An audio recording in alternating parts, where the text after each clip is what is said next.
I think conversations around property are always around, whether you're with the boys, whether, hang out with your friends. It's always conversations about, are you going to get a house? What are the plans and whatnot, right?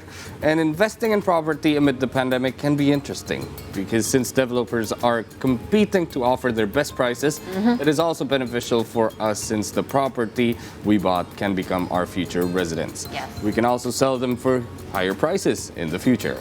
That's true. And property sales have increased threefold during the pandemic. Now, this is really surprising. Let's talk more about it with Pak Wasudewan, Deputy CEO of the 99 Group Indonesia. Good morning, Pak Wasudewan. Thanks for joining us so early on the C Morning Show. Good morning. Good morning. Thank you for having me. Yeah. Of course. Now, this is one interesting topic because right now I just mentioned, right, that the fact is the property business of Ocean, the profits have actually gone up threefold. Now, this is interesting amidst the pandemic where we thought people would be more conservative with their money. But according to you, a professional in the industry itself, how are the sales going at 99Co amidst the pandemic? Are people still really enthusiastic, truly about buying, investing in new property? Yes. We saw there is an increment of the demand, especially in the southern area and then in the southern price segment. So if you look at the price below 500, this is very quite sensitive market. And then we saw that there is lower demand compared to the same quarter. We are talking about the second quarter this year compared to the second quarter this year. But if you look at the 500 to 1 bio price of the property, so there is a big increment, especially in this pandemic era. So it's about 30% of the increment compared to the previous same quarter. And then in the southern area also, let's say Banten and then also Bekasi, we saw there is an increment also for the house, for the landed house. So people are still keep buying. Because you see, in the last 18 months, with all this travel restriction, they can't do travel, right? But they still have the money. Most of them, they still have their disposable income. And then one thing that they can do is to look for investment. And then based on our data, in the last 6 months, actually, earlier that we have most of the people, when they come to our website, they are looking to buy the property for themselves. Yeah? So we call this is the first time buyer. But in the last 6 months, especially in the first semester, that we found that the highest percentage for people are looking for investment, not for the first time buyer. Right? So then we deep dive more, like, why this happened. Usually the investment are the second one. The first one is usually for the first time buyer who are actively looking. So because of this pandemic, most of the people, they have their money, and then now they are looking for property to invest, actually to buy, and then after that maybe after a certain period, maybe they can do a rental, and then after that they can sell big huge amount of capital gain that they can get from the price increment. So this is one of the reasons that why we see that there is increment of the demand in the southern area and then in the southern price. Wow, that's interesting because I think during the pandemic, people are out there, trying to save up money, but at the same time, buying houses, it's a big decision, right? And you need a lot of money for it. So, why do you think this is happening amid the pandemic? Why are people purchasing homes now, even for investments? Yeah, because if you know, a property is still the largest asset class in the world. Yeah. And then it's very rare, especially in the big city, you find that the price of the property went down easily. It never happened. I've never seen that. It might happen that the price correction might happen, but it's still your selling price is still higher than your buying price. So you still can make a margin. And then we can you can still get the yield from the rental. So I think with the limitation of the land, and then of course the demand keep increasing, and then as you know that there are 15 million backlog of the property in Indonesia currently. So I think property is still something that people are still keep looking going forward. And then nowadays that most of the developers also, they are giving a lot of benefit, not only from the discount but also from other benefits, like some of the furniture and other for the buyer. So we call that this is the buyer's market right now. So, just out of curiosity, you just spoke of benefits. You know that the government has imposed some tax relief in regards to purchasing automotive and also property. Do you think that's also one of the motivators why property has become so in demand? Because would this be a perfect time to buy property, right?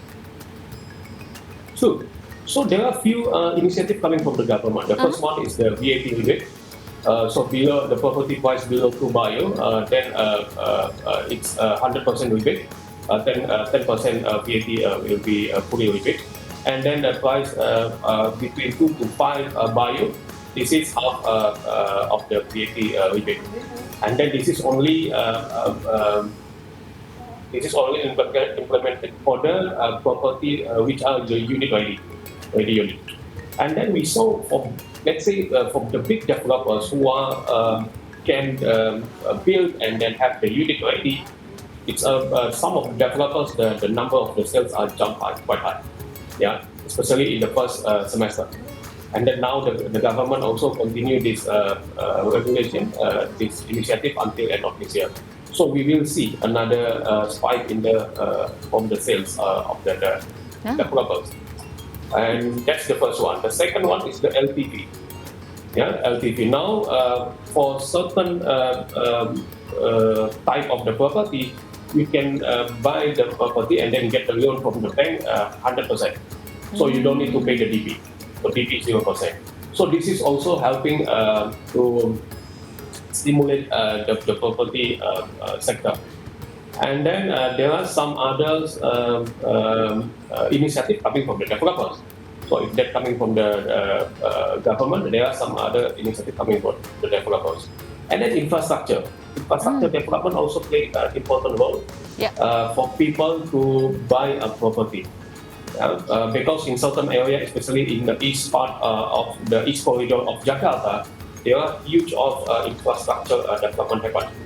And then in some part of the Bogor area also LRT and then some of the toll road also happen. So this is actually will potentially increase the price in the future. Maybe in the next 3-4 years, you buy now. In the next 3-4 years, then maybe the price could be go up by 50 to 60% after the infrastructure development happen. Yeah. Yeah, that's great news for the investors, and as you said, young investors are coming up buying houses for their future, and I guess it's such a good idea for you guys to have one just in case in the future you need to sell it because the prices are going up.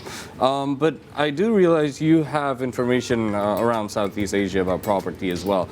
We know what's going on here. We know the implementation from the government as well about owning a house. But now I want to look at the bigger picture. How is the Southeast Asian property sector amid the pandemic? Is it very similar to each other? So if you look at it in general, the Southeast Asia as a whole actually experiencing a slowdown due to pandemic, of course, because this is one of the biggest battle, I think, nowadays. And then if we compare to the pre-pandemic also, the number of transactions and then the volume of the transaction also lower. The current versus pre-pandemic. And then if you look at Singapore, actually Singapore, we saw in the last few months also show strong in terms of the volume and then price. The transaction volume also increasing and then also the price also some strong number. And then if you look at Singapore, the resale condo in Singapore actually, the resale volume has been increasing, and then very high level since July last year. So if we look at the 13 consecutive months, actually it's increasing. The condo resale price index, because we have another website in Singapore, SRX, so where you can see the index. So actually the condo resale price index actually increasing in the 13 consecutive months. Yeah. Wow. I mean, you think we know that Singapore is one of the most, the most expensive real estate markets in the whole wide world, Yeah. and amid the pandemic, the prices are still going up in terms where now in Indonesia it's actually the perfect time to buy, to be honest, right? So, what country do you think around the region would be best right now for property investments, according to your data? Actually, it's quite interesting, right? It's a very good question, right? Huh. Every country has its uniqueness and also the opportunity. So if you look at Singapore, most of people know that this is a very safe place, the political quite stable, and then now become the global financial hub. So means a lot of expatriate will be there, a lot of investors will be there. So it's quite interest to invest in Singapore. But in the same time, also if you look at Vietnam, there are huge of urbanization also happen in Vietnam. People are moving from the second tier city to the first tier city, and then a lot of property demand also happen there. And then if you look at Indonesia, our country, right? So in Indonesia also, when we talk about the rapid urbanization, also happen.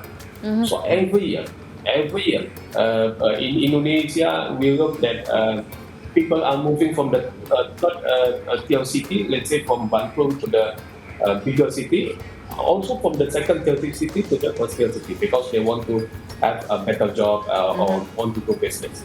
Yeah, especially for the nowadays, most of the youngsters, they are doing startups. So from the second tier city, usually they move to the Jabodetabek area because they need to meet most of investors in this area. And then the ecosystem also happen in this area. So the rapid urbanization also happen in Indonesia. So Indonesia also not only the rapid urbanization, but there are also the development of the infrastructure. And then this is also quite good for us to invest in the area which have the infrastructure development. Right? And then also the industry area. Because nowadays most of the company from US, China also they open the factory in the area, let's say in the central Java. So also once the industry there means they need also the residential for the workers, right? For the employees. So that's also another big opportunity for us to maybe to invest in that area, because they will have a new population, and then also most of them also will need property for them to live. So I think every country, maybe same thing also happen in Thailand. Thailand also have quite popular to do a business because the government also quite supportive. And then some big company also have their presence in Thailand. So, and then the price, somehow the political also quite stable.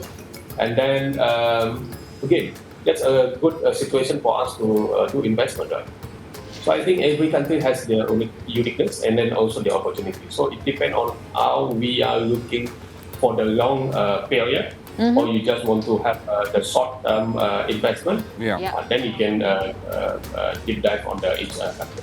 I got one last question, but I think the trend of having a flat or apartment are increasing. I mean, if we look at Singapore, there's not a lot of land, so people choose to stay at apartments. Now in Indonesia, we see that happening lately. I mean, youth preferring having an apartment instead of buying a house. So is it a good idea to buy your first house and then an apartment as an investment? Or the other way around? It depends. Okay, it depends, because in our data actually we found in the last quarter, second quarter, actually the demand for the apartment decreased compared to the second quarter last year, due to this pandemic. If you are working in Jakarta, it's quite tough now to buy a property in Jakarta, especially for the first time people who just got a job, right?